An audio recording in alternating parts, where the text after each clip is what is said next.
Allô, on est maintenant rendu au jour 2 de Robot Enchanteur, plus 4 heures. On a triché un petit peu et on a un robot qui est maintenant prêt à être testé. On l'a pas encore parti, on va faire ça bientôt.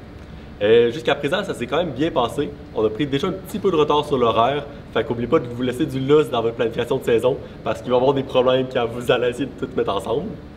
Surtout en essayant d'intégrer différents modules pour qu'ils fitent bien ensemble. Alors maintenant, je vais vous laisser avec chacun des sous-modules pour vous présenter leur avancement. Bonjour, pour l'entonnoir, on a tout simplement intégré sur le robot, on a intégré sur l'élévateur, puis on a intégré aussi sur le reste du robot. Ce qu'on a dû ajuster, c'est vraiment surtout la hauteur, pour s'assurer qu'avec la bonne distance du bumper, l'angle était suffisant pour qu'il ne tombe pas dans la craque entre les deux. Puis ça ressemble à ça. Ce qui concerne le ramasseur de ballons, on a rajouté un shaft devant pour pouvoir ramasser les coraux par terre. Donc si jamais il y a des coéquipiers qui en échappent ou qui sont proches du reef, on va être capable de les prendre par terre, de lever le bras et de pouvoir déposer les coraux à cette station-là et faire plus de points.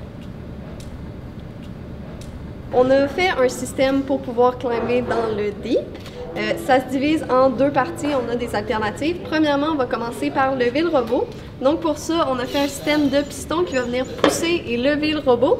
Et ensuite, on va venir rétracter le piston une fois qu'on va être accroché à la cage.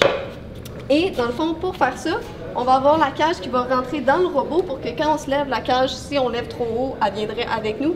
Puis on va être capable de s'accrocher, même si le piston va un peu haut, la cage ne reste pas en bas, elle monte avec nous. Donc ensuite, on a deux alternatives comme système pour s'accrocher à la cage.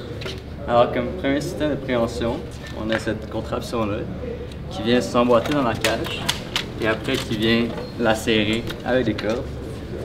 Alors ce qu'on va faire, c'est qu'on va rentrer dans la cage, ça va venir au milieu du robot.